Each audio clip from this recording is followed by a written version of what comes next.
ഇതിൻ്റെ മുരിക്കുട്ടി പോത്തുംകുട്ടി വണ്ടിയിലൊക്കെ കയറ്റി കെട്ടി കയറൊക്കെ ബാക്ക് കയറും ഫ്രണ്ട് കയറും തോള് കയറൊക്കെ ഇട്ട് സെറ്റ് ആക്കിയേക്കണം. പാലക്കാട് ആലത്തൂർക്കാണ്. ആലത്തൂർ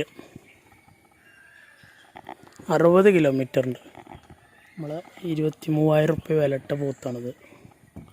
മറ്റേത് 12,500 വിലട്ട മുരിക്കുട്ടിയും. രണ്ടും കൂടെ ഒരു മാക്സിമം അഡ്ജസ്റ്റബിൾ റേറ്റിനാണ് കൊടുത്തു.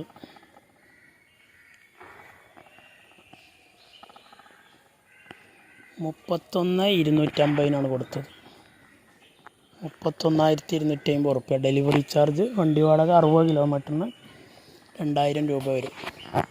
അപ്പോൾ 33,250 രൂപക്ക് ഡെലിവറി ആക്കി. അങ്ങനെ നമുക്ക് കിട്ടുന്നതിനനുസരിച്ച് മാക്സിമം നമുക്ക് കമ്മിയാക്കി കിട്ടിയാൽ അതിനനുസരിച്ച് കൊടുക്കും. ക്വാളിറ്റിയുള്ള കുട്ടികളെ തിരഞ്ഞെടുത്ത് കൊടുക്കുകയാണ്. വളർത്താനും വളർച്ചയുള്ളത് അതുപോലെ കാണാൻ വൃത്തിയുള്ള കുട്ടികൾ, നല്ല ബോഡി ഷേപ്പുള്ള കുട്ടികളൊക്കെ തിരഞ്ഞെടുക്കുന്നതാണ്. ഇതുപോലെ ആവശ്യക്കാരുണ്ടെങ്കിൽ വിളിക്കുക. അതുപോലെ 2 പോത്തും കുട്ടികൾ വേറെയുണ്ട്. 31,500 അതൊക്കെ ചെറിയ അഡ്ജസ്റ്റിലൊക്കെ കൊടുക്കും. അതുപോലെ മോരിക്കുട്ടികളുണ്ട്. 2 ദിവസം കഴിഞ്ഞാൽ പുതിയ കുട്ടികൾ വരും ചെയ്യും. ആവശ്യക്കാർ വിളിക്കുക. ഡെലിവറി ഇതുപോലെ ഉണ്ടായിരിക്കും. ഡെലിവറിയുടെ ചാർജ് എക്സ്ട്രാ വരും. പെറ്റ്സ് ഡെലിവറി വണ്ടി ഉണ്ട്. അതിൽ വേണമെങ്കിൽ കയറ്റോട് ലോങ്ങൊക്കെ അതൊക്കെ കുട്ടിയുടെ വലിപ്പത്തിനനുസരിച്ചാണ് ചാർജ് വാങ്ങുക അവർ. ഇത് പിന്നെ കിലോമീറ്റർ വാടകയാണ്. ഇതുപോലത്തെ വണ്ടികൾ 4 വീലും ഉണ്ടാവും, 3 വീലും ഉണ്ടാവും. എവിടേക്കുവാണെങ്കിലും സാധനം എത്തിച്ചു കൊടുക്കും.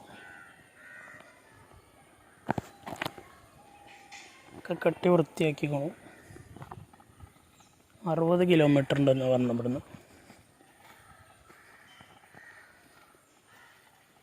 നല്ല അടിപൊളി പോത്തും കുട്ടിയാണത്.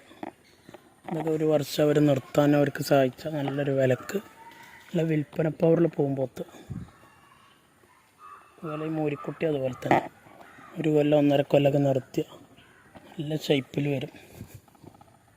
ഇവിടെ നമ്മൾ കൊടുന്ന് വലിയൊരു നന്നാവാനുള്ള നോട്ടൊന്നും ഞാൻ ഇവിടെ നോക്കല്ല. കാര്യം നമ്മൾ കച്ചവടമാണ്, സെയിൽസാണ്. അപ്പോൾ അതിന് വിൽപ്പനയാണ് നമ്മളെ ഉദ്ദേശം. അവരെ തടി നന്നാക്കൽ ഇട്ട് കൊടുക്കാനുള്ള ടൈം ഇവിടെ ഇല്ല. കൊടുന്ന് വിരക്കുള്ള ഗുളിക കൊടുത്ത് അതിനൊന്നും നമുക്ക് സമയമല്ല. കൊണ്ടുവരിക, ആളെ കിട്ടിയപ്പോൾ കൊടുക്കുക. വിരക്കുള്ള ഗുളിക കൊടുത്താൽ ഒരു 3-4 ദിവസം ക്ഷീണം ഉണ്ടാവും. അപ്പോൾ നമ്മളിവിടെ വിരക്കുള്ള ഗുളിക കൊടുത്താൽ പ്രശ്നം എന്താ വെച്ചാൽ ചിലപ്പോൾ കൊടുത്താൽ ഒന്നായിരിക്കും കച്ചവടമാവുക. അപ്പോൾ ലോങ് ആവും, തിരുവനന്തപുരം കാസർഗോഡൊക്കെ. അപ്പോൾ കുട്ടികൾ നല്ല ക്ഷീണിക്കും, യാത്രാ ക്ഷീണമൊക്കെ പാടായിട്ട്. അതുകൊണ്ട് നമ്മൾ വിരക്കുള്ള ഗുളിയൊന്നും കൊടുക്കലില്ല ഇവിടെ. അപ്പോൾ കൊണ്ടുപോകണവർ കൊണ്ടുപോയി വണ്ടി യാത്രാ ക്ഷീണം ഉണ്ടാവും. ഒരാഴ്ച കഴിഞ്ഞിട്ടാണ് വിരക്കുള്ള ഗുളിക കൊടുക്കേണ്ടത്. മേടിച്ച് ഒരാഴ്ച കഴിഞ്ഞ് യാത്രാ ക്ഷീണമൊക്കെ ഉണ്ടാവും. ഈ ലോങ് ഓടി വണ്ടിയിലോടി ക്ഷീണിച്ചിട്ടുണ്ടാവും. ചന്തയിൽ നിന്ന് വന്നിട്ടുള്ള ക്ഷീണമൊക്കെ ഇവിടെ ചിലപ്പോൾ 2 ദിവസമൊക്കെ നിന്ന് അങ്ങനെ മാറും, കുറച്ച് കുറവാകും. പിന്നെ ഇവിടുന്ന് പിന്നെ മേടിക്കുന്നിടത്തേക്കുള്ള യാത്രാ ക്ഷീണമൊക്കെ ആയിട്ട് എന്തായാലും സാധനം വീട്ടിലെത്തി ഒരാഴ്ച കഴിഞ്ഞ് തീറ്റയും വെള്ളം കൂടെയൊക്കെ സെറ്റായതിന് ശേഷമേ വിരക്കുള്ള ഗുളിക കൊടുക്കാൻ പറ്റുള്ളൂ.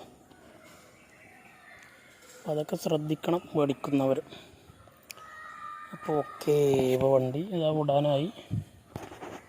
ഒരാളോടും വരാണ്ട് ആൾ വന്നാൽ വണ്ടി എടുക്കും. അതുപോലത്തെ കുട്ടികളെ വേണ്ടവരുണ്ടെങ്കിൽ വിളിക്കുക. നല്ല നല്ല അടിപൊളി കുട്ടികളുണ്ട്. 2 പോത്തും കുട്ടികളും മൂരിക്കുട്ടികളൊക്കെ വെയിറ്റിംഗ് ലിസ്റ്റിലാണ്. നിങ്ങളെ വിളിയും കാത്ത് അവർ വെയിറ്റ് ചെയ്ത് നിൽക്കുകയാണ് ഇവിടെ. എപ്പോഴാണ് നിങ്ങൾ വിളിച്ച് റെഡിയാക്കണു അപ്പോൾ അവർ കയറി വരാൻ വെയിറ്റ് ചെയ്യുക. ഇവരൊക്കെ നിങ്ങളെ വിളിയും കാത്ത് നിൽക്കുകയാണ്. ആരാണ് ഇവരെ വാങ്ങാനുള്ള അവസരം അവർ വിളിക്കുക. ഇവരെ കൊണ്ടുപോയി നിർത്താൻ താല്പര്യമുള്ളവരുണ്ടെങ്കിൽ വിളിക്കുക. നല്ല വൃത്തിയുള്ള കുട്ടികളാണ്. ഇവ റൈസിങ്ങിന് ഉപയോഗിക്കുന്നതാണ്. ഇവനൊക്കെ റൈസിങ് കാള. അവരെ 2 ആളും വളർത്താനും പറ്റും.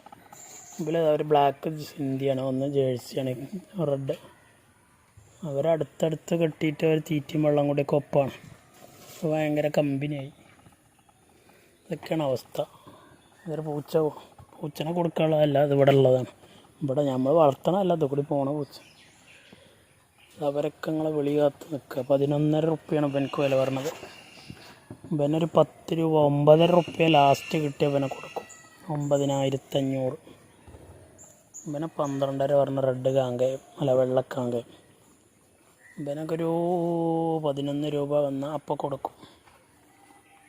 2 പോത്തും കുട്ടികൾ 31.5 പറഞ്ഞത്. ഒക്കെ നിങ്ങൾ വിളിയും കാത്ത് വെയിറ്റിംഗ് ലിസ്റ്റിൽ നിൽക്കുകയാണ്. നിങ്ങൾ വിളിച്ചാൽ അപ്പോൾ അവർ വണ്ടി കയറി വരും. ഇതുപോലെ എവിടേക്കാണെങ്കിൽ അങ്ങോട്ട്. നിങ്ങളൊരു വിളിയും കാത്ത് നിൽക്കുകയാണ് പറഞ്ഞില്ലേ, ഒരു വിളിക്ക് വേണ്ടി വെയിറ്റിംഗ് ചെയ്ത് നിൽക്കുകയാണെങ്കിൽ ഇങ്ങനെ ഒരു യാത്രക്ക് മോഹിച്ചിട്ട്. അപ്പോൾ ഓക്കേ.